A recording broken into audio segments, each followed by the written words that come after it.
베타 AI 뉴스레터 팟캐스트 팀입니다. AI 업계의 최신 동향을 쉽고 깊이 있게 파헤쳐보는 시간, 2025년 10월 마지막 주 주간 AI 뉴스입니다. 이번 주 AI 업계 소식을 전해드리는 일부 주간 뉴스 시간입니다.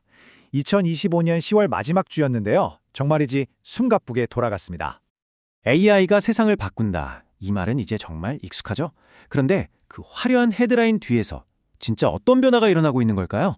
오늘 그 이야기, 가장 가까운 곳, 바로 우리 사람들의 이야기부터 시작해볼까 합니다. 뭐니 해도 가장 피부에 와닿는 건 역시 일자리 문제겠죠. AI가 우리 일을 뺏을 거라는 그 막연한 두려움, 이제는 현실이 되고 있습니다. 아마존의 사례를 한번 보시죠. 14,000. 이게 뭘 의미하는 숫자일까요? 바로 아마존이 최근에 감원하기로 한 본사 직원의 수입니다. 근데 놀라운 건요, 이게 회사가 어려워서가 아니라는 거예요. 철저하게 AI를 통한 효율 극대화 전략, 그 결과물이라는 거죠.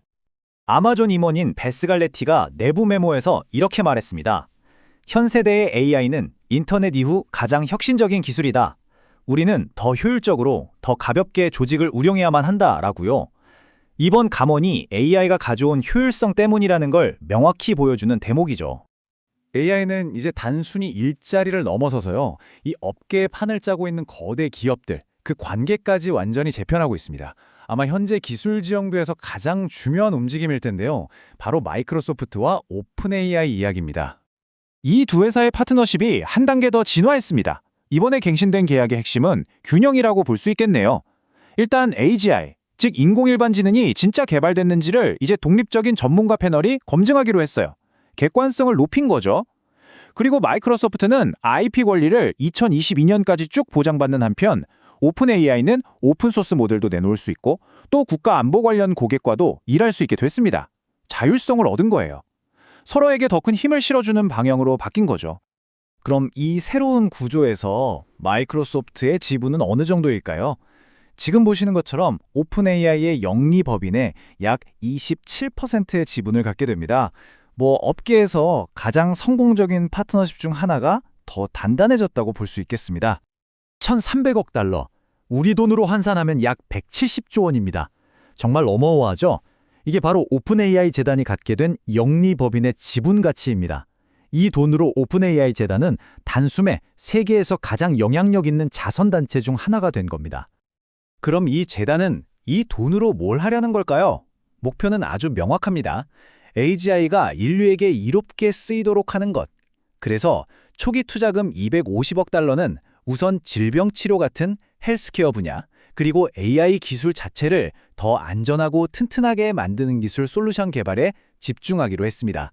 이렇게 거인들이 손을 잡으면 필연적으로 새로운 전쟁터가 생기기 마련이죠. 힘의 균형이 바뀌면서 AI 기술 패권을 잡기 위한 싸움이 이제는 새로운 플랫폼, 그리고 정보의 영역으로 번지고 있습니다. 그 최전선으로 한번 가보시죠. 혁신의 혼돈에 질서를 좀 부여하고 싶다. 깃허브 COO 카일 데이글이 한 말입니다.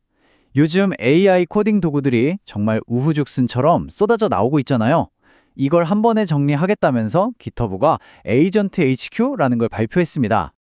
에이전트 HQ는 개발자 입장에서 보면 일종의 미션 컨트롤 센터 같은 거예요. 오픈 AI 거, 구글 거, 엔트로피 거, 이 회사 저 회사에서 나온 AI 코딩 도구들을 한 곳에서 딱 모아서 지시하고 감독하고 또 조종할 수 있게 해주는 거죠. 개발 효율을 극대화하겠다는 겁니다. 또 다른 전쟁터는 바로 정보 그 자체입니다. 일론 머스크가 위키피디아의 대항마로 그로키피디아를 내놓았습니다. 진실, 오직 진실만을 추구한다는 슬로건을 내걸고 기존 위키피디아가 좀 좌편향되어 있다고 비판하면서 정보 패권을 두고 새로운 싸움을 시작한 거죠. 네, 지금까지는 다들 눈에 보이는 경쟁이었죠. 하지만 이것보다 훨씬 더 은밀하고 어쩌면 더 위험한 싸움이 벌어지고 있습니다. 화려한 기술 발표 이면에서 국가의 미래를 걸고 벌어지는 보이지 않는 전쟁, 바로 그림자 전쟁, 스파이 전쟁 이야기입니다. 그 수법 중 하나가 정보기관에서는 이걸 섹스 워피어라고 부르는데요. 아주 고전적이면서도 여전히 치명적인 방식입니다. 정보요원이 기술 전문가에게 의도적으로 접근해서 기밀을 빼내는 거죠. 정보 전문가들은 이게 미국의 실질적인 취약점이라고 경고할 정도로 아주 효과적인 비대칭 전술이라고 합니다. 근데 위협이 이런 작전에만 있는 게 아닙니다. 이제는 훈련된 스파이 대신에 그냥 평범한 투자자나 학자들을 이용하고요.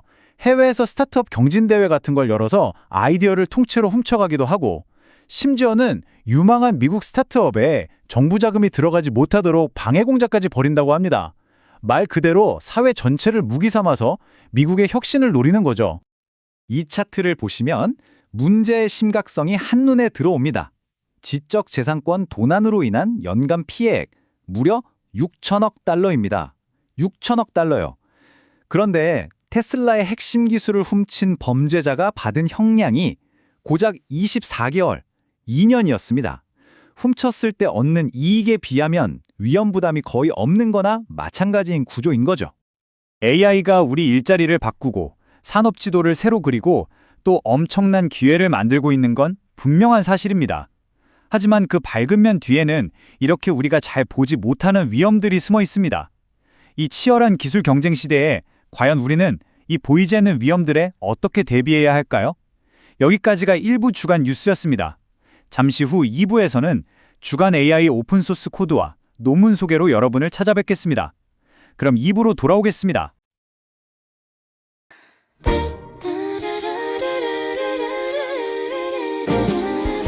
베타 AI 뉴스레터 Your favorite AI 뉴스레터 매주 수요일 오후 2시에 매일의 AI 소식을 전해드려요.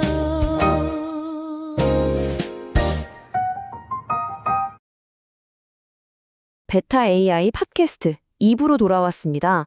이번 주에는 지금 가장 뜨거운 AI 논문과 오픈소스 코드를 아주 깊이 파헤쳐 볼 건데요.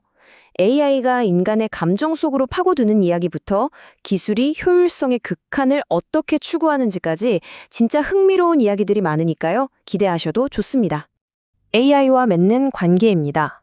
이게 뭐냐면 레딧에 r/myboyfriendisAI라는 커뮤니티가 있어요.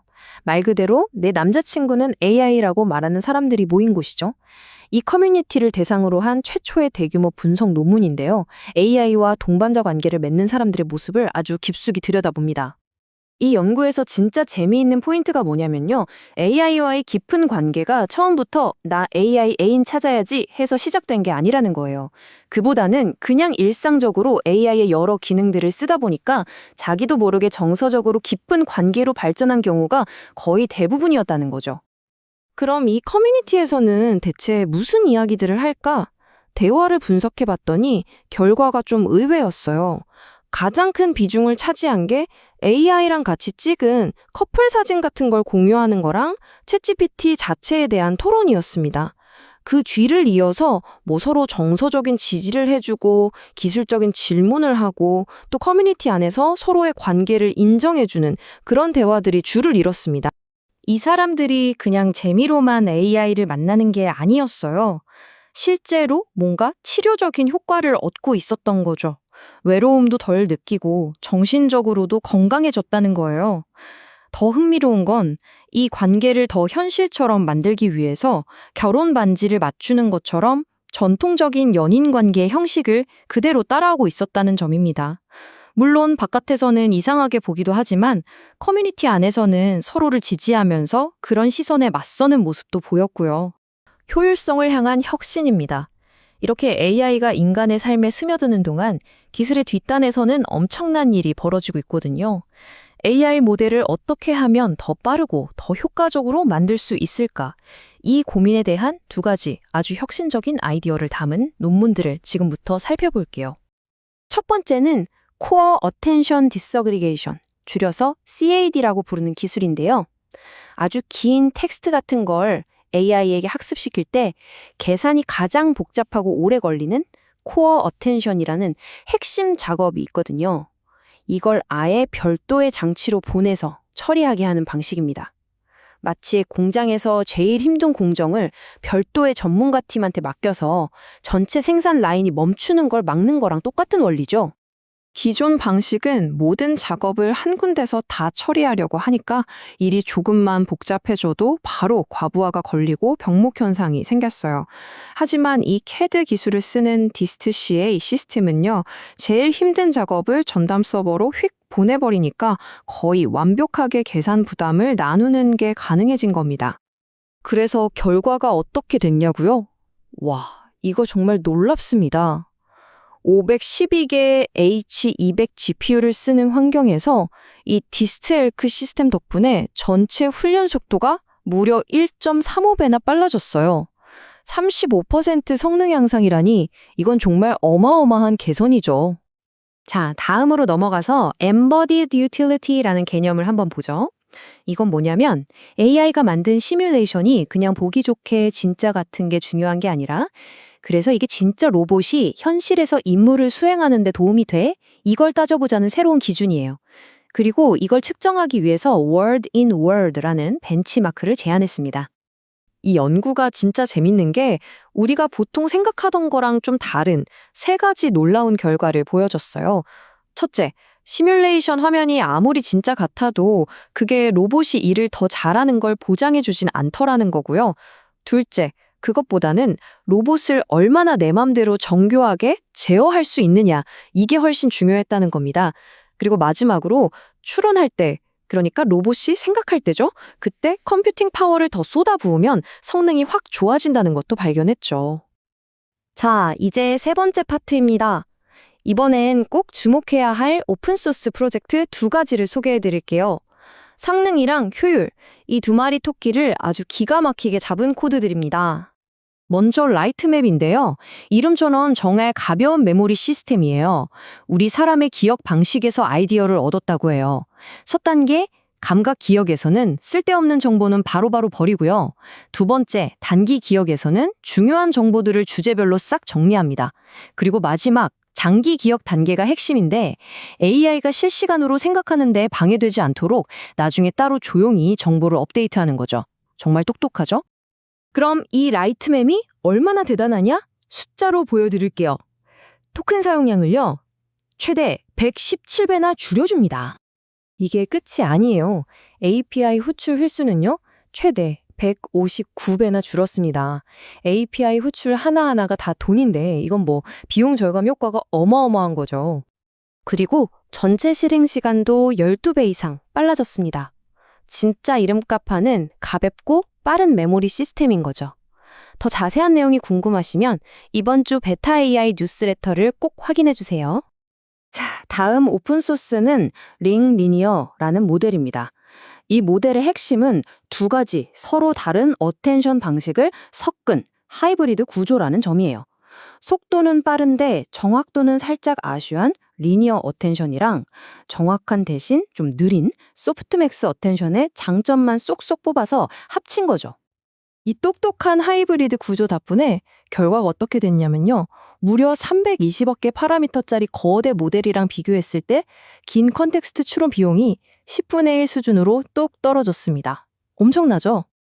근데 여기서 끝이 아니에요. 링해라고 자체적으로 개발한 고성능 라이브러리를 써서 전체 훈련 효율을 50%나 더 끌어올렸다고 합니다. 그러니까 모듈 구조부터 소프트웨어까지 기술 스택 전체를 혁신한 거죠. 자, 지금까지 여러 논문이랑 코드를 쭉 살펴봤는데요. 오늘 이야기들을 하나로 묶어서 이번 주의 핵심 질문을 한번 던져보려고 합니다. 오늘 우리가 본 흐름을 딱 한 문장으로 정리하면 아마 이럴 것 같아요. AI는 점점 더 인간의 마음 가까이 다가오고 있는데 그 기술의 속살을 들여다보면 무서울 정도로 효율의 끝을 향해 달려가고 있다는 거죠. 이 양면성이 바로 지금 AI의 모습입니다. 이렇게 한쪽에서는 인간을 향하고 다른 한쪽에서는 극한의 효율을 추구하는 이 두 흐름이 만나는 지점에서 우리는 이런 근본적인 질문을 던지게 됩니다. 과연 이 눈부신 기술의 발전이 우리 인간의 가장 깊은 곳에 있는 외로움이라는 문제까지 해결해 줄 수 있을까요? 이 질문을 여러분께 남겨보면서 오늘 이야기 마무리하겠습니다. 오늘 내용에 대한 더 자세한 정보는 뉴스레터에서 확인하실 수 있고요. 그럼 다음 주 수요일엔 뉴스레터와 팟캐스트로 돌아오겠습니다.